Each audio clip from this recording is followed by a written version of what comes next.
So one thing that is absolutely undeniable about the Nintendo Switch is that it is an extremely successful console, clearing well over 100+ million units sold at this point. And an interesting topic that goes along with that is the software sales of Nintendo Switch games. And in today's video, I want to break down some brand new numbers for lifetime sales of notable Nintendo Switch games that are continuing to perform extremely well, and discuss how Nintendo is uniquely positioned in the marketplace compared to their competitors and what it ultimately means for these incredibly successful franchises going forward. What's up, Nation? If it's your first time on the channel, make sure you join Sunbro Nation by subscribing below, hit the like button on this video if you enjoy it today, and make sure you turn on your bell notification icon so you're kept up to date with all the newest gaming news. Now, as I mentioned, guys, today we are discussing Nintendo and their unprecedented success with the Nintendo Switch console, and specifically what that is translated to in terms of total software sales, as we have to kind of compare and contrast where Nintendo is in comparison to the competition, because it is a pretty different landscape when you look at first-party titles on other competitors versus where Nintendo is at today with the Switch, which I would argue is uncharted territories even for them, because while we have seen Nintendo have extremely successful consoles, home consoles such as the Wii most recently, selling over 100 million units also, it did not have the kind of hardcore user install base that we see today on things like the Switch. And the thing that spawned the idea for this video was a tweet by Peer485, who actually did note that there are over 55 first-party million-plus sellers on the Nintendo Switch. And before we go through this list and talk about the significance of where that is going to lead these franchises into the future for Nintendo, we have to quickly compare and contrast that with what you find on the competition, as just looking back to PlayStation first-party games, and this is sales for the PS4 and PS5 so far, keeping in mind that both Microsoft and Sony are absolutely newer to this console generation. So I feel like the PS4, PS5, and Xbox One titles, you really can't even track first-party Xbox Series titles in terms of sales, and now they've gone Game Pass, so that ultimately becomes irrelevant. But we're going to compare and contrast just a little bit. Sony definitely being the more similar one to Nintendo in terms of having some very strong first-party IPs. As you can see on screen, the top sellers in the million-plus club starts at The Last of Us with 20+ million. That is why Sony's continuing to try to remake that game, and they want to capitalize on the fans that they created with that series that of course has an incredible story. We are already getting another Last of Us remake on the PS5 after we got one on the PS4, and then of course this came out towards the end of the PS3, so it's a lot of The Last of Us, especially just part one. But regardless, that's what Sony's choosing to do. Marvel Spider-Man, 20 million. So if you want to know how big of a deal that was for Sony, it's one of their top sellers right now. Horizon, for I believe this would be Zero Dawn, not tracking Forbidden West at all, also coming over 20 million. God of War, 19.5. So we're talking about Sony's big heavy hitters right now. Uncharted 4, 16 million.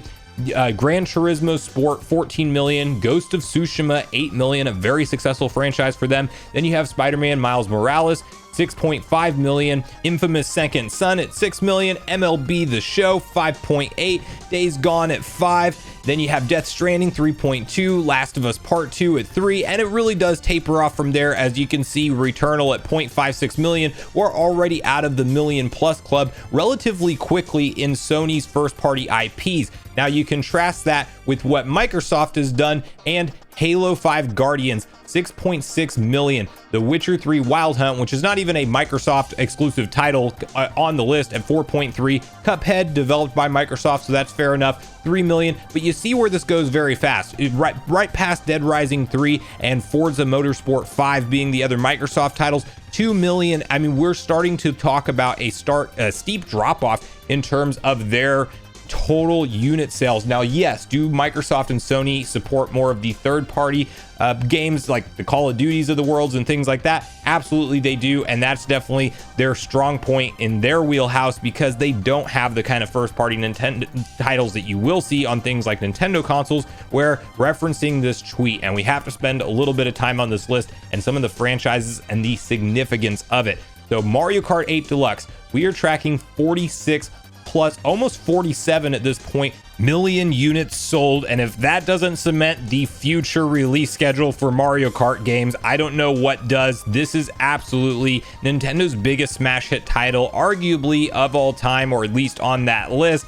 And you know, we can't expect future support for Mario games because of it, in addition to the fact that we got the surprise Booster Course Pass DLC outlining us with content for Mario Kart 8 Deluxe through the end of 2023. That is absolutely due to the continued sales momentum, and not something that Nintendo originally planned on doing, in my personal opinion. I think many would agree with that. Then you have games like Animal Crossing New Horizons, which this is a big one. This is a big series to do these kind of numbers and come out over 39 total million units sold. Of course, Animal Crossing's New Horizons did launch in the height of the pandemic, kind of giving it a springboard effect to its sales, but since has continued to sell and climb the charts, and definitely is one of Nintendo's biggest franchises at this point. And I definitely think Animal Crossing fans should feel secure in future releases to come. Number 3 on our list today is none other than Super Smash Bros. Ultimate, which is at 28.8 total million units. So knocking on that 30 number. I'm sure it'll get there in the Switch's life cycle.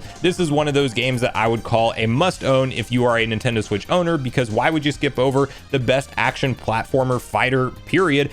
Super Smash Bros. Ultimate is where that's at, and they obviously did something very unique with this game on the roster of characters that they added support for, ranging from franchises such as Steve from Minecraft and Sora from Kingdom Hearts. Like, yes, they have it all in that game. The Legend of Zelda Breath of the Wild, 27.1 million units sold as of Q2 2022. This is a huge win for Zelda fans out there, because while Zelda has always been a hit for Nintendo, it has never done these type of mega massive numbers. And we're talking about now not just doubling, but almost tripling what some of the most successful Zelda games have ever sold, period. And it's so exciting, as somebody who's grown up being a hardcore Zelda fan my entire life and continue to be one now, see all of these new people get exposed to a fantastic franchise that you have to go back and experience the other titles if you fell in love with Breath of the Wild. Granted, it is the first open world experience. There is so much meat on the series that you have to go play through firsthand. And of course, I'm sure we can expect similar numbers from the sequel to Breath of the Wild that will be out in spring of 2023, with all types of hype built up around that game. Pokemon Sword and Shield coming in at 24 million total units sold. Of course, that is 2 games, and they are sold alongside each other. A lot of times the hardcore fans will always buy both, so you do have to factor that into the equation, but a ridiculous number for the Pokemon Company and Game Freak. Then you have Super Mario Odyssey, 23.9 million as of Q2 2022. Again, huge numbers. We are not even getting to the part where, I mean, it doesn't really fall off a cliff. It gradually goes down. We have 55 total titles to talk about here. We're not going to spend time on all of them, or otherwise we'd be here all day, but you can really start to see the picture where past Mario Odyssey, right behind it, Super Mario Party, 18 million total sold. Brilliant Diamond Shining Pearl, 14 million. Pokemon Let's Go Pikachu Eevee, also 14 million. Pokemon Company is printing money right now in the Switch era of gaming, let me tell you. Then you have things like Ring Fit Adventure, a brand new fitness-based game that launched on Nintendo Switch, already at the 14+ million units sold, which is a huge win considering that it's a brand new franchise that's never been around before. Then you have New Super Mario Bros. U Deluxe, just a Wii U port, selling 13 million total units. And I guess we should actually point out the fact that Mario Kart 8 Deluxe at 46 million is also a Wii U port, which is like, what world are we living in where Nintendo was able to resell its games on a new console and do those type of numbers? I don't know, you tell me, but again, interesting stuff to pay attention to. Splatoon 2, if you're questioning whether or not Splatoon is a big franchise for Nintendo, Splatoon 2 on the Nintendo Switch is sitting at 13.3 million total units sold. So of course, there is a ton of hype and anticipation around the sequel to that game. Pokemon Legends Arceus, for a relatively recent release, already sitting at 12.6 million units sold.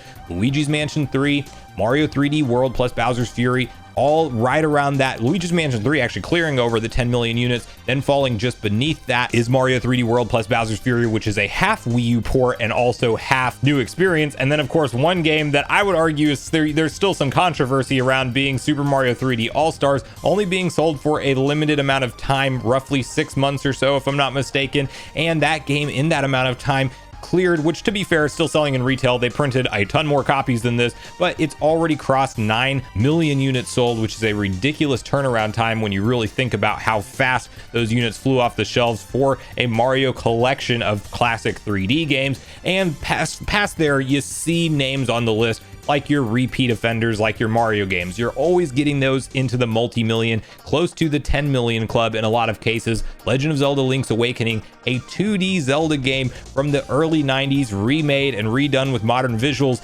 gets over 6 million units sold on the Switch. Nintendo Switch Sports, again, a brand new release, already at 4.8 million right now. Kirby and the Forgotten Land, 4.5 million.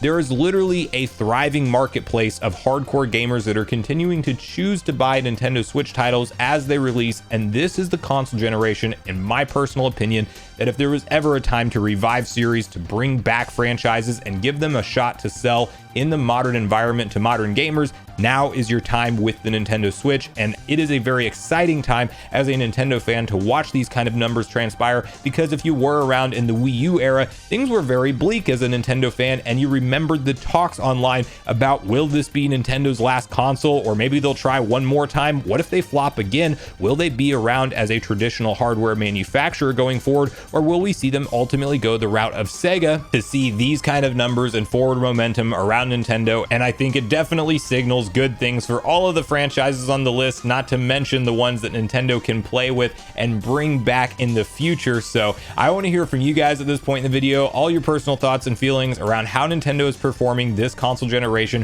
When do you think we're getting the start of the next generation, and or just a more powerful Switch revision? And if you had a few franchises that are not on this list that of course you want to see brought back, what would those be? And then share with me what you think the long-term path for Nintendo actually looks like. Do they continue to do this year in and year out for the Switch, or does something need to change up for this momentum to continue even further? So regardless of your thoughts and feelings on everything we talked about today, I do look forward to hearing from you all in the comments down below before you leave the video, as I do look forward to getting a back and forth conversation started with you all around these topics.